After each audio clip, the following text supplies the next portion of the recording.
"This report has been falsified, sir." The words sliced through the boardroom like a sharp wind, stopping every movement mid-air.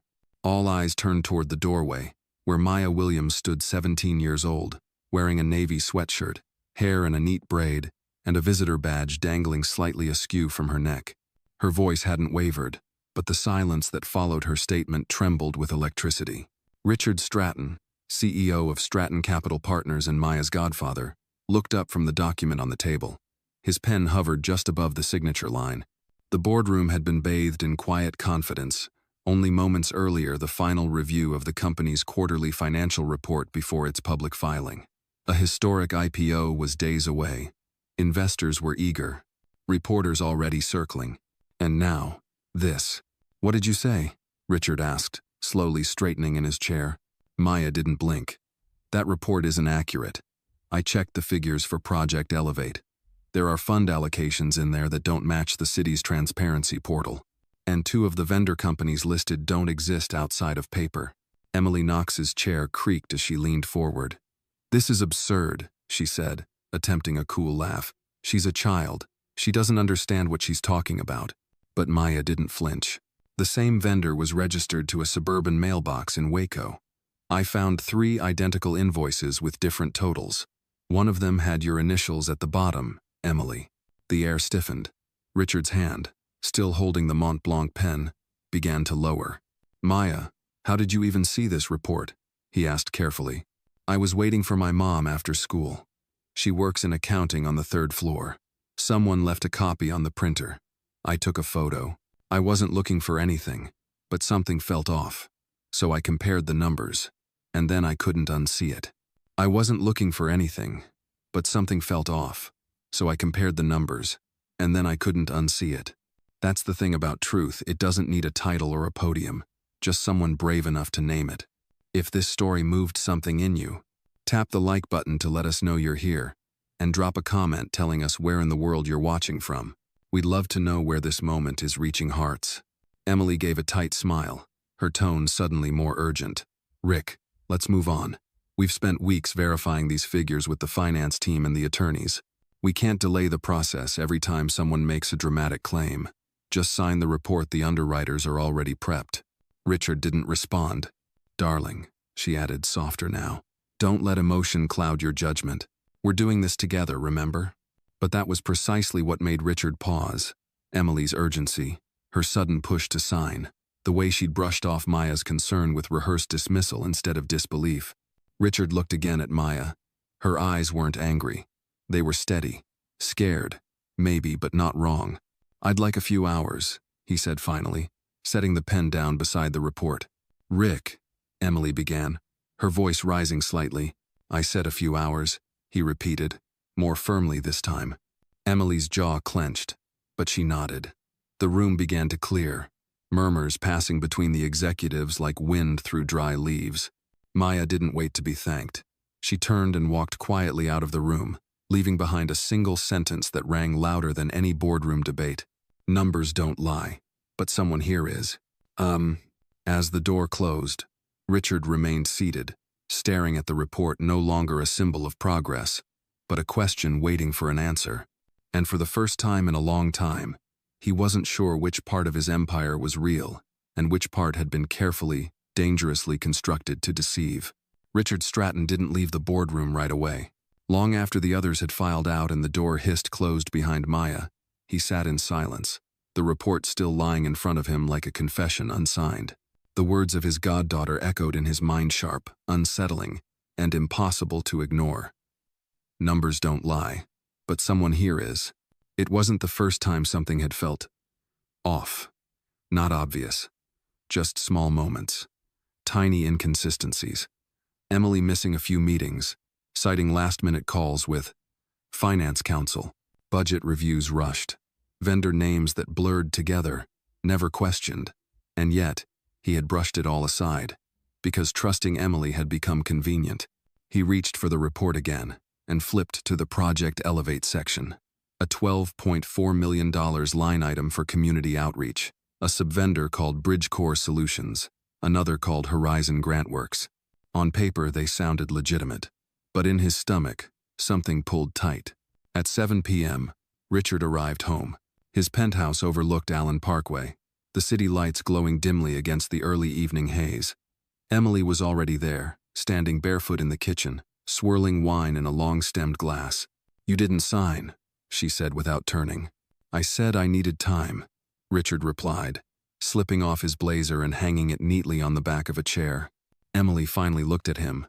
"I understand she's your goddaughter, but letting a teenager derail a process this big, that's not like you."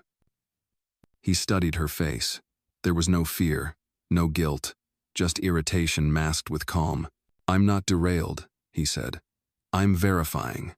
Maya made a serious claim. She's a kid, Rick. You really think she understands financial models? These reports went through 4 levels of review: legal, accounting, underwriting." He held up a hand. "And yet you told me to sign it today, urgently, because delays make us look weak. Wall Street is watching." She said one of the companies is a shell. He moved closer, voice quiet. "Bridgecore. Know anything about that?" Emily smiled faintly. "I'd have to check with the accounts team. They handle subcontractor verifications." Richard tilted his head. "Is that the same team you reorganized last quarter?" She didn't respond. Instead, she turned back to her wine, swirled it, sipped. He watched her carefully. He didn't want to believe it. Not again. Not after everything he'd rebuild this company, his trust, his personal life. But the pattern was all too familiar. Charm, precision, and the subtle way Emily always controlled the pace. "Did you ever meet Maya's mother?" he asked suddenly. Emily glanced at him, surprised. "Once. At that holiday gala you hosted, years ago." "Why?" "She died thinking this company stood for something real." Emily's smile faltered. Richard leaned against the counter. "I'm going to look into the report. Personally, I won't accuse anyone yet, but if Maya's right, we'll need to pull everything. You're letting sentiment make you paranoid." "No," he said evenly. "I'm letting the facts speak." Later that night, he called Tara Mendes. The seasoned attorney picked up on the second ring. Her voice clipped and alert even at 9:45 p.m. "You sound like you've seen a ghost." "Something worse," Richard replied. "I need you to look into a vendor listed in our financials, quietly. Bridgecore Solutions. Also, Horizon Grantworks. I want to know if they're real." Tara paused. "Fake vendors in a pre-IPO filing, that's criminal exposure." "I know. Who signed off?" He didn't answer immediately. "Just start digging, and I want you to do it off-grid. Nothing through my office." "Understood," she said. "Give me 24 hours. By midnight, Richard sat alone in his study, staring at the skyline through the tall windows. On his desk lay the open folder Maya had brought. She'd included copies of the city's public transparency portal highlighted in bright yellow and handwritten notes comparing the listed recipients to actual public records. In one margin she had scribbled, "Company ID not found. Check P.O. box address. Matching zip code to unrelated business. Suspicious overlap." He exhaled slowly. She was 17, and she had done the job of 3 internal auditors in a weekend. He picked up his phone and called Evelyn, Maya's mother's sister, who had taken care of the girl since the funeral. "Rick?" Evelyn answered, groggy. "Is everything okay?" "Yes. Maya's safe, right? She's home?" "She's in bed. Why?" "She did something tonight. Brave. But it might ruffle people. I just wanted to make sure she's protected." There was silence on the other end. Then Evelyn's voice softer. "She's always been like that. Quiet. Watchful. Doesn't say much until it really matters." Richard rubbed his temple. "I owe her." "No," Evelyn said gently. "You promised her mother. That's not a debt. That's family." The next morning, Richard arrived at the office early. Before the assistants, before the coffee carts rolled in. He sat in his glass-walled office with the lights dimmed, the report in front of him, and Maya's notes beside it. And as the city woke outside, Richard made a silent vow. He would find out who falsified those numbers. He would protect Maya. And if necessary, he would burn the whole damn deal down himself. Because nothing he built was worth signing a lie. By the time the office filled with voices and the hum of elevators, Richard Stratton was already halfway through his second review of the vendor contracts. His desk was cluttered in a way it hadn't been in years, papers spread out, coffee growing cold, Maya's folder pinned open with a gold paperweight in the shape of a lion. At exactly 9:04 a.m., Jordan, his executive assistant, stepped into the office holding an iPad and 2 coffees. "You're in early," Jordan said, setting one of the cups down. "Want me to prep the media notes for the IPO announcement this Friday?" Richard looked up, his expression unreadable. "Not yet." Jordan paused. "Something wrong?" "Close the door," Richard said. When the lock clicked shut, Richard leaned forward. "Jordan, you've been here 5 years. You remember everything." "I try." Bridgecore Solutions. Ever met someone from that team?" Jordan frowned. "They're listed under Emily's outreach program. I've only ever seen them mentioned in quarterly recaps. No in-person meetings, no calls." Richard nodded. "Pull every invoice, email chain, and PO tied to Bridgecore and Horizon Grant Works." Jordan hesitated. "That's going to raise flags, sir." "I'm aware. Do it anyway." "And Jordan." "Yes? If anything happens, anything unusual, you come straight to me. No one else." The young man gave a short nod and left the room, his steps faster than when he came in. At 10:47 a.m., Tara called back. "I found your ghost," she said without preamble. "Bridgecore was registered in Delaware 8 months ago under a shell corporation. No employees listed, no physical location. And Horizon? It's tied to the same mailing address. Both companies list their emergency contact as a Michael Knox." Richard's grip tightened around the phone. "Emily's brother." "Correct. And there's more. Financial records show these 2 entities were funneling funds back into a private account labeled consultancy fees. The routing number traces to an offshore account in the Caymans." Richard stood slowly from his chair and walked to the window. "She's using our report to launder money through a fake community fund. Looks that way. And if I'd signed it." "You would have gone to prison," Tara said flatly. "At minimum, SEC violations. At worst, federal charges. The fact that the paperwork was designed to look clean until audit tells me someone inside your firm knows how to dance with red tape." Richard rubbed his temple. "This goes beyond bad faith. It's fraud, Rick. Intentional, coordinated, and deeply buried. Can you build a case?"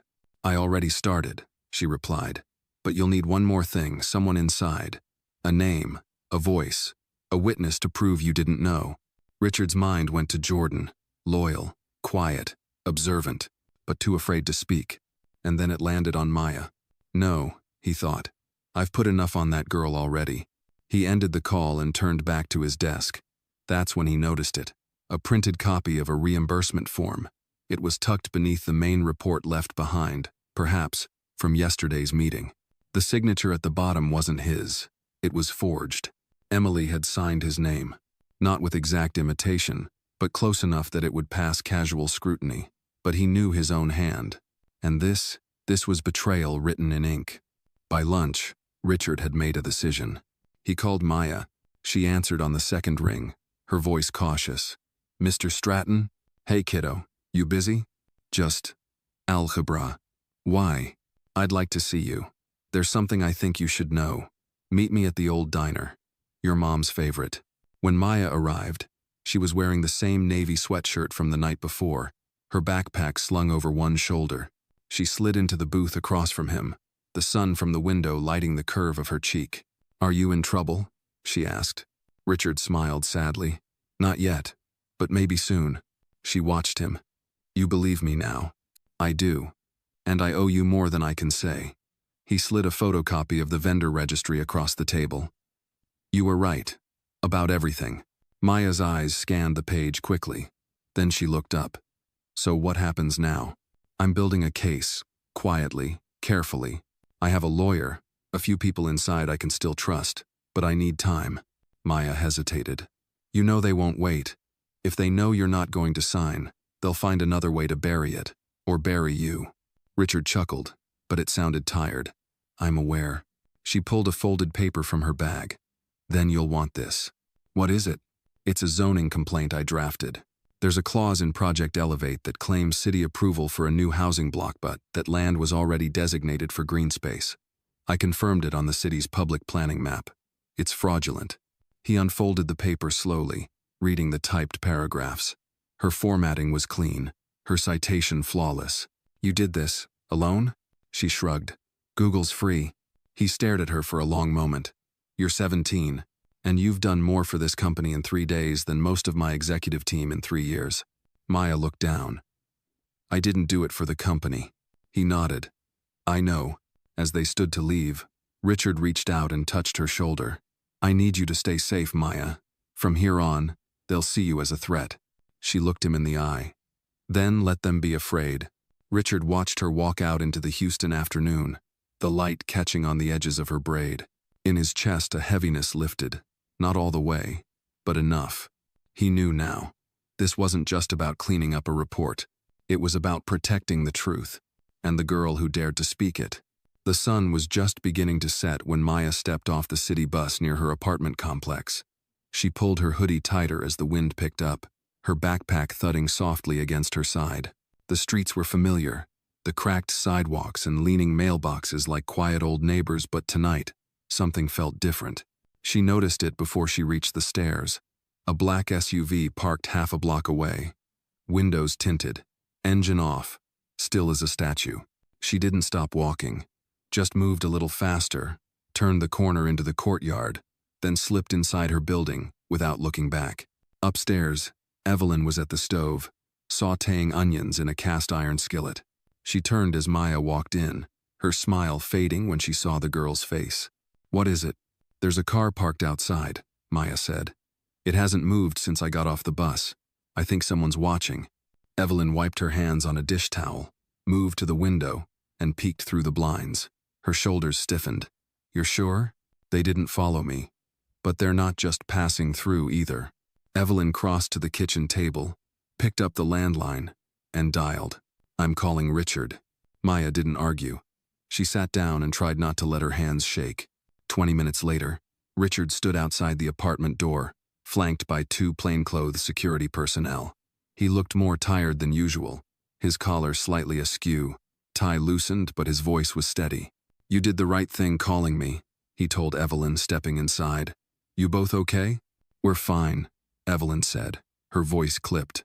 But I don't like the look of this. Richard turned to one of the guards. Park down the block, switch cars every shift. I don't want anyone tailing them without knowing we see it. The man nodded and left. Maya finally spoke. Is it because of the report? Richard met her eyes. Yes. And because of what you found today. That zoning complaint? That wasn't just sharp, Maya. That was dangerous to someone who has a lot to lose. You think they're trying to scare me? I think they're trying to see if you'll stay quiet. Maya exhaled slowly. I won't. He nodded once. I know. They talked for another 10 minutes. Richard gave Evelyn his direct number again, this time on a new business card. This line's secure, he said. If anything feels off, call, day or night. As he stood to leave, he turned back to Maya. Tomorrow morning. I want you to meet me downtown. There's something I need to show you. The next day, Maya waited in front of the Stratton Capitol Tower. The glass reflected the morning sun like a blade.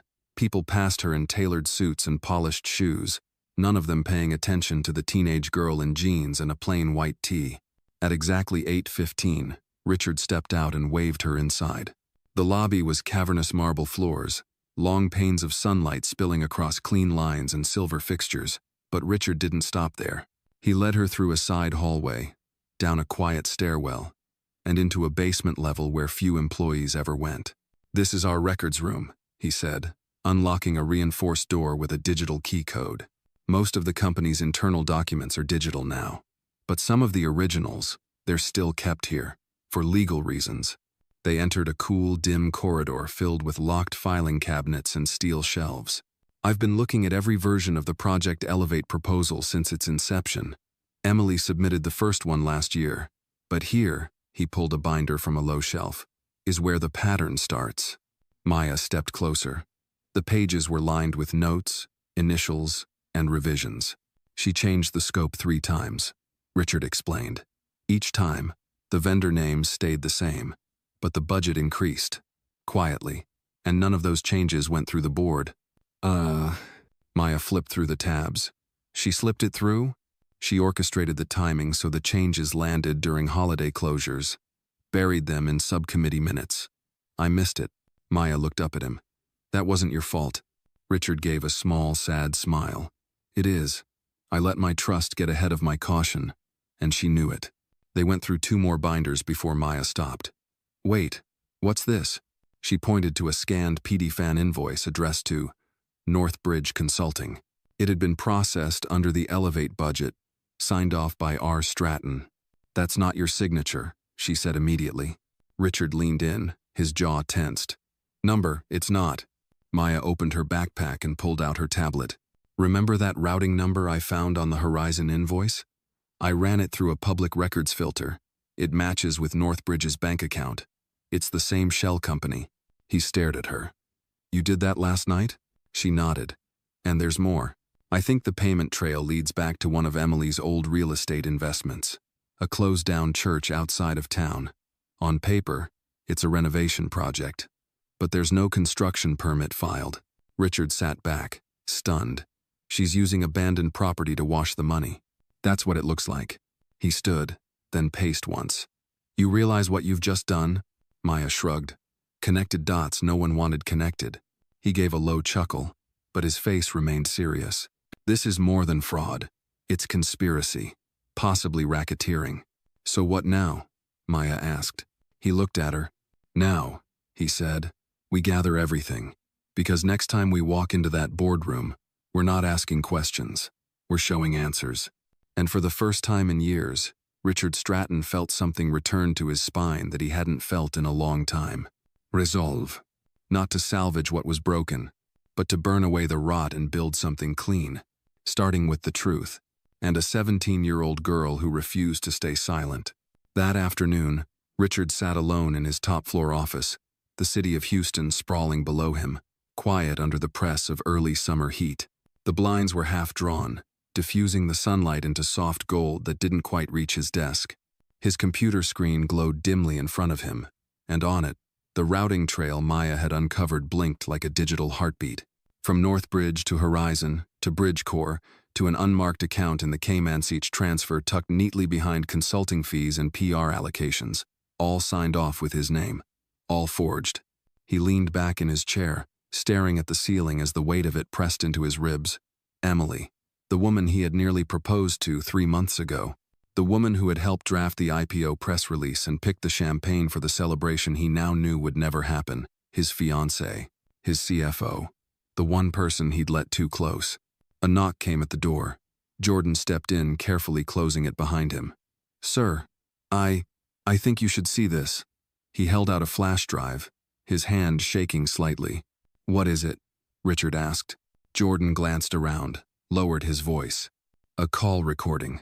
I wasn't supposed to be on the line. Emily didn't know I was still connected when she spoke with Michael Knox. She mentioned you. Said if the plan didn't work, they'd pin it all on you. Said your name was the best shield money could buy. Richard felt his chest go hollow. You have it recorded? Jordan nodded. I didn't know what to do, but after yesterday I couldn't sit on it anymore. Richard took the flash drive, his hand firm. You did the right thing. There's one more thing, Jordan added, hesitating. It says someone tried to delete Maya's file from the internal server last night. It was flagged and blocked, but the attempt came from Emily's admin login. Richard didn't speak. He simply turned back toward the window.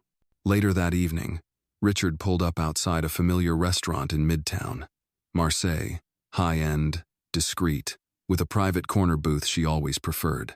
Emily was already inside when he arrived, seated with perfect posture, a glass of rosé in front of her, and her signature pearl earrings gleaming beneath the chandelier light. You look tired, she said as he slid into the booth across from her. I am, he answered, tired of pretending.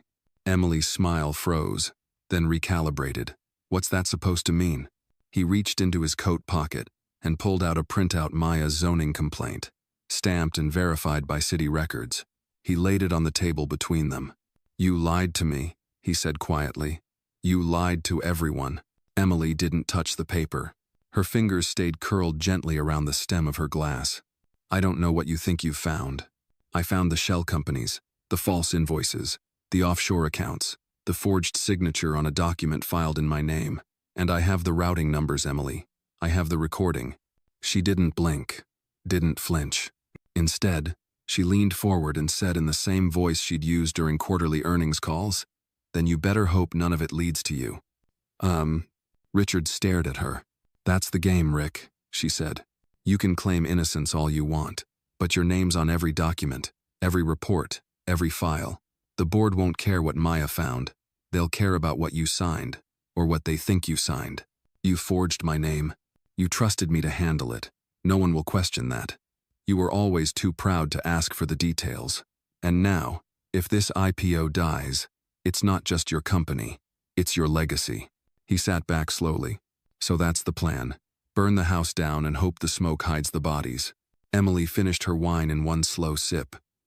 "I'm not the one lighting matches." He left the restaurant without another word. The moment his car door closed, he pulled out his phone and called Tara. "I'm ready." "You have what we need?" she asked.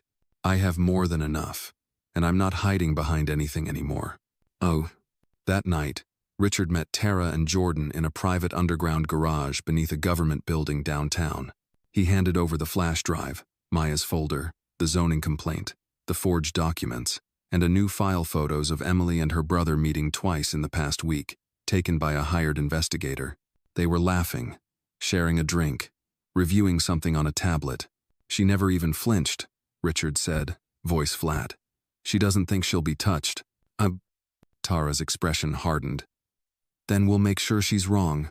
As they parted ways, Richard stood in the dim yellow light of the garage and looked down at his briefcase. It had once held contracts, profit statements, presentations. Now, it held evidence, proof of betrayal, and the only path left toward the truth. By midnight, Maya received a text. From Richard. "Tomorrow morning. Conference room 5B. You're coming with me. They need to hear it from both of us." She stared at the message for a long moment, then typed back, "I'm ready." Richard sat at his desk long after the city went to sleep.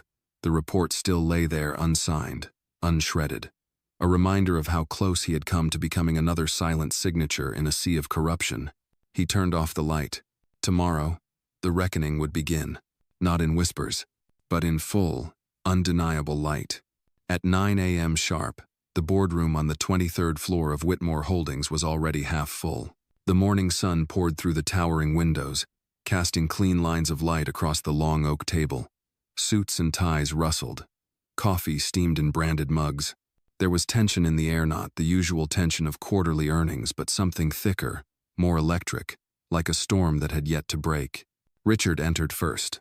No assistant, no entourage, just a plain leather folder under his arm, and a look that made several board members sit a little straighter in their chairs. Moments later, Maya stepped in behind him. The room went still. She wore a navy blazer over a modest dress and held her tablet tightly against her chest. Her hair was pulled back, exposing a calm, unreadable face that mirrored her godfather's. Some in the room recognized her. Others whispered. But no one questioned why she was there not yet. Richard took his seat at the head of the table and gestured for Maya to sit beside him. Across from them sat Emily, cool and polished as ever, a crisp white blouse tucked into a charcoal pencil skirt. Her lips curled slightly at the corners, her eyes flicking to Maya only dismissively. She adjusted a stack of binders in front of her and said, "Shall we begin?" Richard looked around the room, meeting each board member's eyes before speaking. "Before we discuss the IPO schedule, there's something more urgent, something that affects every one of you, this company, and its future." A few murmurs. One of the older board members, Gregory Talbot, furrowed his brow. "What is this about, Richard?" He opened the folder. "It's about fraud and trust, and how both have been violated at the highest level." He handed the first few pages down the table. "You'll find verified financial records routing paths, shell accounts, forged approvals, all tied back to documents I supposedly signed." He turned to Emily. "Documents I never saw." Emily let out a short, practiced laugh. "Richard, if this is about our disagreement last week, I suggest we speak privately." "I'm not finished," he cut in, his voice firm. "This is Maya William. Many of you know she's my goddaughter. What you may not know is that she was the one who caught the first inconsistency, a zoning discrepancy buried in the Bridgecore proposal." Maya stood. Her voice, when she spoke, was steady. The coordinates were tied to a non-existent site, The report said it was cleared and approved, but the city planning office has no such record. From there, I followed the transaction chain. She tapped her tablet. Behind them, the screen on the wall flickered to life, displaying a flowchart of money moving through 3 shell companies. The room fell silent. "That's absurd," Emily said. "You're trusting a teenager's detective work over our professional audit team?" "She's not a teenager in this room," Richard said quietly. "She's a whistleblower, and her findings have already been verified by our outside legal team." He gestured toward the corner where Tara, their head counsel, stood. She nodded once. Gregory leaned forward. "This is serious. Are you accusing Emily of embezzlement?" Richard didn't flinch. "I'm accusing her of orchestrating a fraudulent financial scheme, using my name and signature to funnel funds into accounts we were never meant to see. And I have a recording of her admitting, in a private call with Michael Knox, that the plan was to use me as a shield." The room erupted. Voices overlapped. Chairs scraped. Emily stood slowly, her face pale now, but composed. "This is character assassination. There is no proof that I—" Tara stepped forward, holding up a flash drive. "This contains the audio. You'll all hear it soon." One of the board members asked, "Why would you bring this up here, now, instead of handling it internally?" Richard's voice softened. "Because for too long, we've handled things behind closed doors quietly, respectfully, and wrongly. This time, the damage is too great to conceal. If we want to restore trust, we start by telling the truth." In the light, Emily's expression changed barely. Her hand twitched as if to reach for her bag, then stopped. Maya looked at her, calm but unblinking. "You tried to erase me from the system last night, but I'm still here." For the first time, a crack appeared in Emily's facade. "You don't know what you're doing," she said, almost to herself. "You think you understand how this world works? You don't. You never will." "No," Maya replied softly. "But I know the difference between right and wrong." The board sat stunned. After a long moment, Gregory cleared his throat. "We'll need to review everything. Legal will need full access. And Emily, I'm afraid we'll need you to step out while we begin." She stared at Richard, and something dark passed between them: regret, anger, or perhaps the last flicker of something that had once resembled trust. She picked up her purse and walked out without another word. When the door clicked shut behind her, silence fell again. Then Richard looked to Maya. "Thank you for not staying quiet." She smiled faintly. "You once told me justice doesn't shout. It just waits for the right room to speak." He smiled back, pride welling behind his eyes, then turned to the board. "Now, let's clean house." And just like that, the reckoning began not in rage, but in resolve. Not with fists, but with facts. And at the center of it all stood a 17-year-old girl with a calm voice, a steady hand, and the courage to say, "This isn't right." Because sometimes, the truth doesn't need to roar. It only needs to be heard. Outside the boardroom, the atmosphere was thick with quiet chaos. Emily's heels clicked sharply against the polished marble floor as she exited, her face expressionless but her pace slightly too fast. Down the corridor, staff paused mid-step, sensing something unusual, but no one dared ask. By the time she reached the executive elevator, her hands trembled. She pulled out her phone, dialing a number she never thought she'd use again. "It's not going as planned," she whispered. "She knows, the girl, Maya." On the other end, a male voice responded coldly. "Then you need to disappear for now." The elevator doors closed before she could reply. Back upstairs, in Richard's office, the aftermath of the bombshell was settling into motion. Legal had already begun cataloging the evidence. IT teams were tracing the access logs. HR was quietly preparing interim leadership roles. Richard stood by the window, watching the city below, but his mind wasn't on the skyline. It was on the betrayal, the one he should have seen, the one he nearly let happen under his own signature. Maya sat quietly on the corner sofa, knees tucked, eyes tired but alert. He turned to her, voice soft. "How did you first suspect her?" She hesitated a moment. It was how she smiled during the Bridgecore pitch. Too fast, too rehearsed, like she already knew it was approved. She looked down. "And she used your signature in a font you never use." He blinked. "You caught that?" "You taught me to," she said, managing a small smile. There was a knock.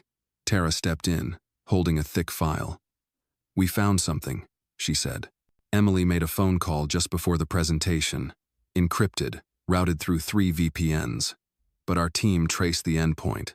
It leads to a private intelligence firm. Not cheap, not legal. Richard took the file slowly. She wasn't working alone. "No," Tara said. "And that's not all." She handed Maya a printout. "This is your high school enrollment form. Someone tried to alter the records twice. Once to expunge your disciplinary file, and once to mark you as having a history of behavioral instability." Maya's face tightened. "They wanted to discredit me." "They tried," Richard said gently, "but they failed."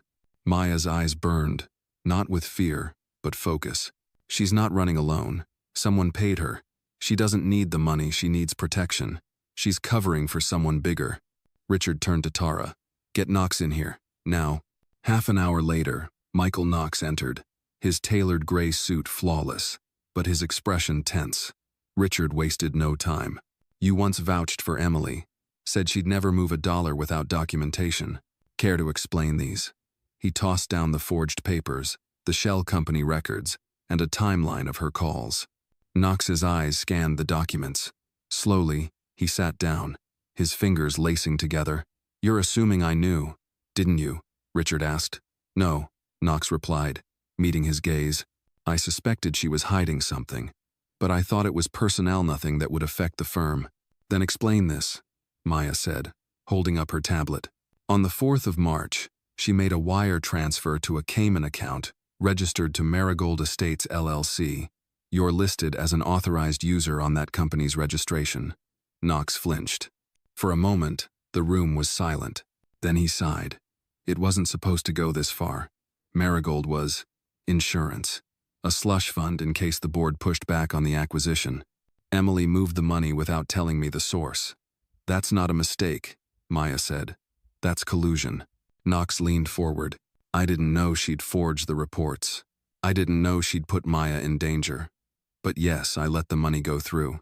I told myself I was protecting the company." "No," Richard said. "You were protecting yourself."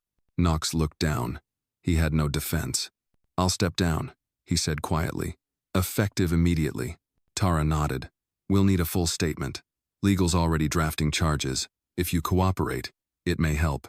As Knox left the office, Richard turned to Maya. "I don't know how much of this you were prepared for." "None of it," she replied honestly. "But I'm still here." He smiled. "You're more like your father than you know." She blinked, her throat tightening at the mention. He would have said something like, "Truth is quiet, but when it speaks, it doesn't stutter." Outside, clouds began to gather over the skyline. Storm was coming, but inside that office, something had cleared. It wasn't over. Emily was still out there, and there was still a network to uncover.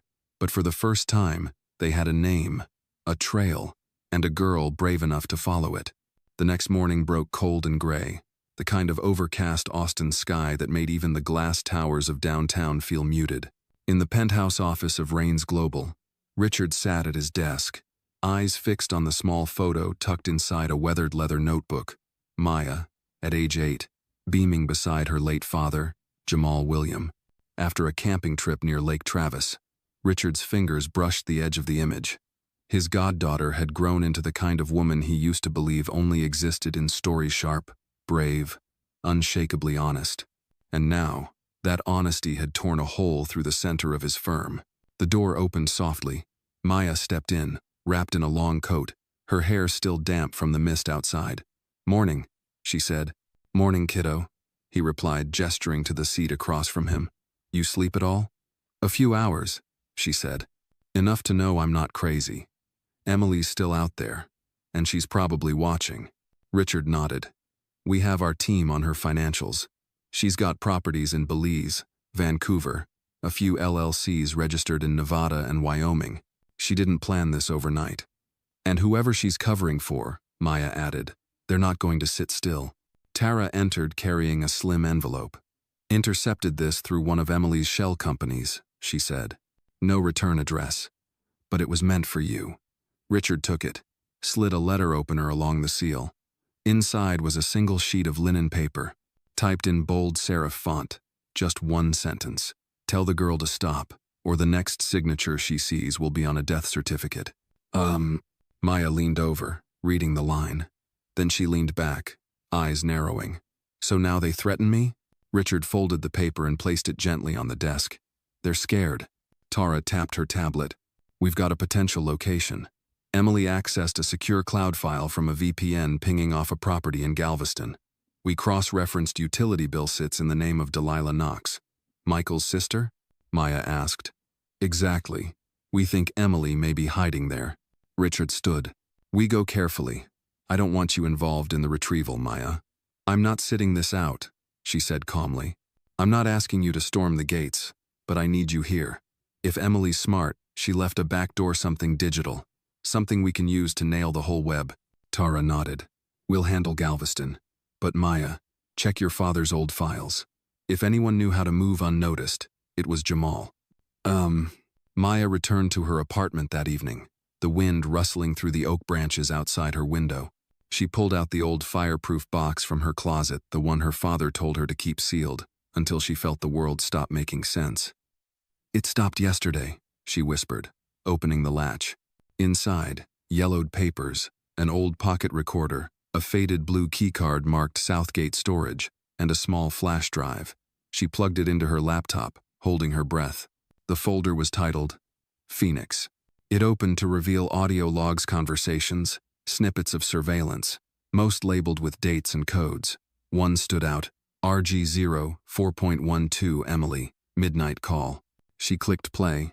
Jamal's voice, crisp, steady. This is Jamal William, logging from the home office.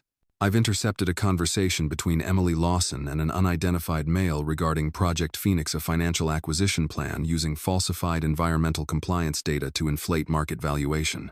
Emily's voice followed, low, agitated. They won't check the carbon offsets. We file through Green Pillar. Their audit team's a joke. Once it's approved, we sell at the peak and disappear. The man's voice was distorted. And what if Richard finds out? He won't, Emily said confidently. He still thinks I love him. Maya sat back, bile rising in her throat. This wasn't just about money. This was long, calculated, cruel. She called Richard. I have something you need to hear. An hour later, in his private listening room, the audio played in loops. Richard stood frozen, hands on his hips, his jaw clenched as Emily's voice repeated those last chilling words. He still thinks I love him. He shut off the recorder. That's all I needed, he said, voice gravelly. Tara stepped in. Galveston was a bust. House was cleared out. But we recovered surveillance footage. Emily was there 2 days ago. She left with a man late 50s, bald, scar under left eye. We're running facial rec. I know that scar, Richard said quietly. Gerald Maddox, former consultant. Jamal once told me he had dirt on everyone. Maya looked up. So Emily wasn't the top. She was the messenger. She was the bait, Richard said. They were no longer dealing with a finance scandal. They were dealing with a shadow network cone that had been watching, waiting, and now reacting. Outside, the wind began to howl through the glass towers of the city. Inside that quiet room, Maya stood a little taller. For the first time, she realized this wasn't just about her father's memory or Richard's trust. It was about truth, and she was holding the match. It was just past midnight when Richard Raines stepped onto the empty rooftop of his downtown building, the wind sharp against his face, his coat flapping like the worn flag that hung behind his desk. Below, Austin's lights flickered like distant embers. He was holding the flash drive Maya had given him in one hand and a manila folder in the other. His jaw was tight. His silence wasn't the silence of doubt, it was the silence before a reckoning. Inside the boardroom the next morning, the tension was thick. Every seat was filled, executives shifting uneasily in their tailored suits, eyes darting toward the head of the table where Richard stood, still silent. Maya sat near the far end, dressed in a charcoal blazer and jeans, her fingers calmly laced together, her gaze unwavering. Tara stood behind Richard, arms crossed, eyes scanning for any sudden movements. Finally, Richard spoke. Before we begin, he said, his voice low but steady, I want to thank each of you for showing up. It's not easy sitting in a room where the walls have been listening. A few confused glances passed between the executives. He continued. This company was built on truth, on trust. But in the last 2 years, someone decided profit mattered more than principle. He turned to the projection screen behind him and nodded to Tara. The screen lit up with the audio Maya had unearthed. Emily's voice crackled through the speakers. They won't check the carbon offsets. Once it's approved, we sell at the peak and disappear. The room went still. Some gasped. Others dropped their gazes. No one moved. Then Richard clicked again, this time displaying a spreadsheet cross-referencing fake environmental data, shell company transfers, and most damning board members' signatures on suspicious approvals. I was fooled, he said plainly, and I owe every honest employee here an apology, but what I won't do is let this slide. He reached into the folder and began sliding copies across the table. Effective immediately, I am freezing all accounts linked to Green Pillar Holdings, revoking Emily Lawson's access to company systems, and opening formal cooperation with federal investigators. One of the older board members, a Mr. Pritchard, leaned forward. And the rest of us? You have 2 choices, Richard said. Help me clean this pack your offices by noon. No one spoke. Then a slow clap echoed from the hallway. Emily stood in the doorway, flanked by 2 suited men private security, judging by the earpieces. Her face was calm, even amused. Dramatic, she said, but a little late. You're trespassing, Tara warned. I still own shares, Emily replied. You can't silence me that easily. I don't need to, Richard said. Your voice already did the damage. We have the recordings, the paper trail, even the offshore accounts. And these gentlemen behind me? He nodded toward 2 federal agents entering from the opposite door. They've been waiting for you. For a heartbeat, Emily's confidence faltered. She turned, but the agents were already behind her. Emily Lawson, one of them said, you're under arrest for securities fraud, wire fraud, and conspiracy to defraud investors. As they cuffed her, she turned toward Richard. You still think this ends with me? She said, almost laughing. You don't know who you're really up against. Richard didn't flinch. Maybe not. But I do know what truth sounds like, and it doesn't sound like you. Emily was escorted out in silence. The boardroom remained frozen. The damage wasn't just reputational, it was personal. For Richard, for the employees, and most of all, for Maya. Later that afternoon, Richard and Maya stood on the rooftop where it all began. The sky was clearer now, the wind softer. Maya held a mug of hot cocoa in both hands, steam curling around her face. You did more than save a company, Richard said quietly. She looked up. I just told the truth. Truth is never just, he replied. It's the rarest thing we have. She smiled faintly. I think my dad would have liked that. He would have been proud. I know I am. He handed her an envelope. She looked at it hesitantly. What's this? A scholarship, he said. Full ride. Any school. Any program. Your call.